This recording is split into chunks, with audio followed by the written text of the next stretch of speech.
खेल का नाम है कंकर फेंको जमा करो। खेल में 2 टीमें रहेंगी, टीम 1 टीम 2।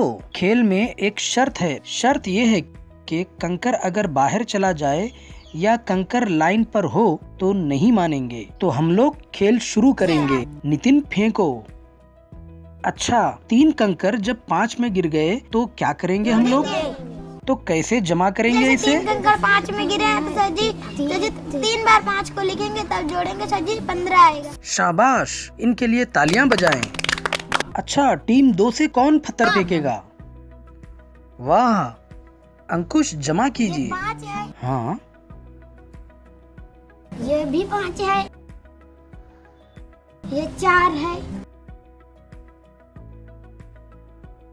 बहुत अच्छे। कितना हुआ? 14।